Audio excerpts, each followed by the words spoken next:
E Cuba enfrentou mais um apagão generalizado, o quinto em menos de um ano. Foram quase 24 horas sem energia, o que expôs novamente a fragilidade do sistema elétrico da ilha e paralisou o cotidiano de milhões de pessoas.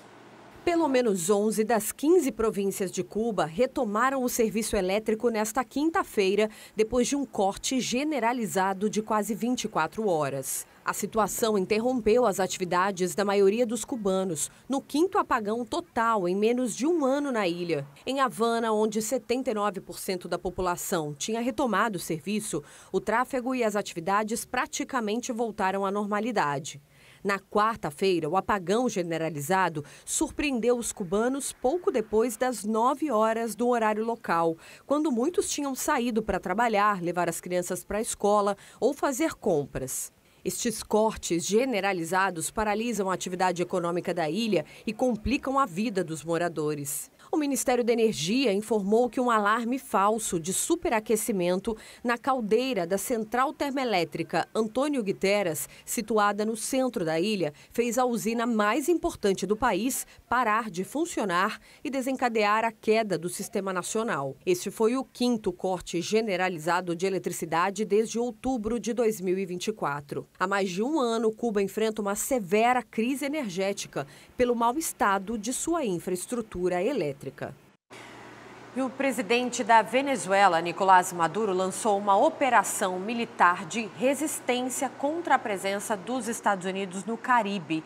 Ainda não há indícios de uma ação direta, mas Maduro fala em um cerco ao país. A Venezuela ativou na madrugada desta quinta-feira uma operação militar de resistência diante do que classificou como uma ameaça dos Estados Unidos devido à sua mobilização de tropas no Caribe. O presidente Nicolás Maduro liderou a Operação Independência 200 em 284 frentes de batalha em todo o país. Ele não especificou o número de tropas. Em uma comunidade localizada entre Caracas e a cidade costeira de La Guaira, Maduro afirmou que as riquezas da Venezuela nunca pertencerão ao Império Americano. Nas últimas semanas, os Estados Unidos enviaram 8 navios ao sul do Caribe para o que definiram como manobras contra o tráfico de drogas internacional. Não foi anunciada oficialmente uma ação direta contra a Venezuela, embora Maduro denuncie um cerco. A situação escalou depois que forças americanas destruíram um barco com um míssil e mataram 11 supostos narcoterroristas, nas palavras do presidente Donald Trump, que haviam partido da costa venezuelana. A Venezuela sobrevoou um dos navios americanos com um caça. Trump ameaçou derrubar qualquer ameaça e enviou o poder aéreo a Porto Rico.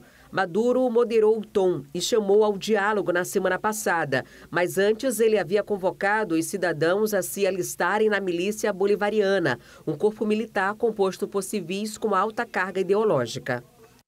11 de setembro, como vocês lembraram, um dia de muitas homenagens aqui nos Estados Unidos por causa dos atentados terroristas de 2001.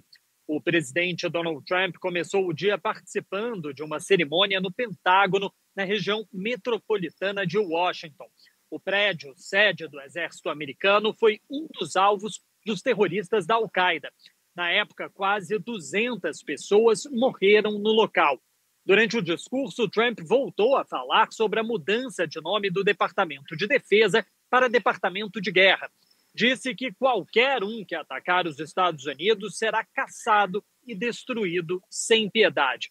No fim da tarde, Trump desembarcou aqui em Nova York e chegou agora há pouco ao estádio do Yankees, onde assiste a uma partida de beisebol também em homenagem às vítimas dos atentados terroristas. A principal homenagem do dia aconteceu durante a manhã no local onde ficavam as Torres Gêmeas. Como é feito todos os anos, os nomes das quase 3 mil vítimas foram lidos em voz alta na presença de familiares e personalidades políticas. O vice-presidente J.D. Vance participaria desse evento, mas mudou de planos após o atentado de ontem contra o influenciador de extrema-direita Charlie Kirk em uma universidade de Utah. Vance e a esposa viajaram para Salt Lake City, onde participaram de uma homenagem ao influenciador que era aliado de Donald Trump. As autoridades seguem à procura do atirador que assassinou Charlie Kirk ontem com um tiro no pescoço. Durante a noite de quarta-feira, Kash Patel, diretor do FBI, chegou a dizer que um suspeito teria sido detido e que estava sendo investigado. Horas depois, anunciou que a pessoa teria sido liberada. Hoje, as autoridades divulgaram 2 fotos de um homem tido, nesse momento, como pessoa de interesse para as investigações. Ele estaria vestindo um boné preto e uma camisa preta de manga comprida com a bandeira americana estampada. Durante o discurso no Pentágono, Trump disse que iria conceder a Medalha Presidencial da Liberdade a Charlie Kirk, a maior honraria concedida pelo presidente dos Estados Unidos. Adriane e Carolina, eu volto com vocês. Obrigada, Pedro, pelas informações que você traz ao vivo de Nova York e informações que nos preocupam no aspecto da declaração do secretário de governo dos Estados Unidos, Marco Rubio. Disse que os Estados Unidos vão reagir a essa condenação de Jair Bolsonaro.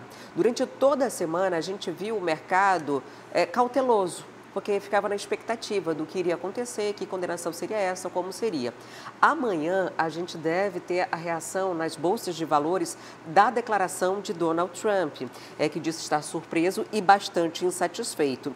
Inclusive, as medidas que já foram definidas contra o Brasil foram principalmente em relação a Bolsonaro. Não tem aspecto econômico que justifiquem. Então, amanhã a gente pode, inclusive, ter consequências tarifárias ainda maiores. Ainda há pouco, Itamaraty fez uma publicação no X falando a respeito dessa declaração do presidente e também do secretário. E eles defendem que as ameaças feitas pelo secretário norte-americano Marco Rubio em manifestação pela autoridade brasileira ignoram os fatos e contundentes provas e que não intimidarão a nossa democracia. A publicação é um pouco mais extensa, mas resumidamente eles defendem que vão continuar lutando pela soberania do país. Quer acompanhar as principais notícias do Brasil e do mundo? Então se inscreva no nosso canal e ative o sininho para receber todas as atualizações. A gente volta em breve com mais informação para você. Até o próximo vídeo. Tchau!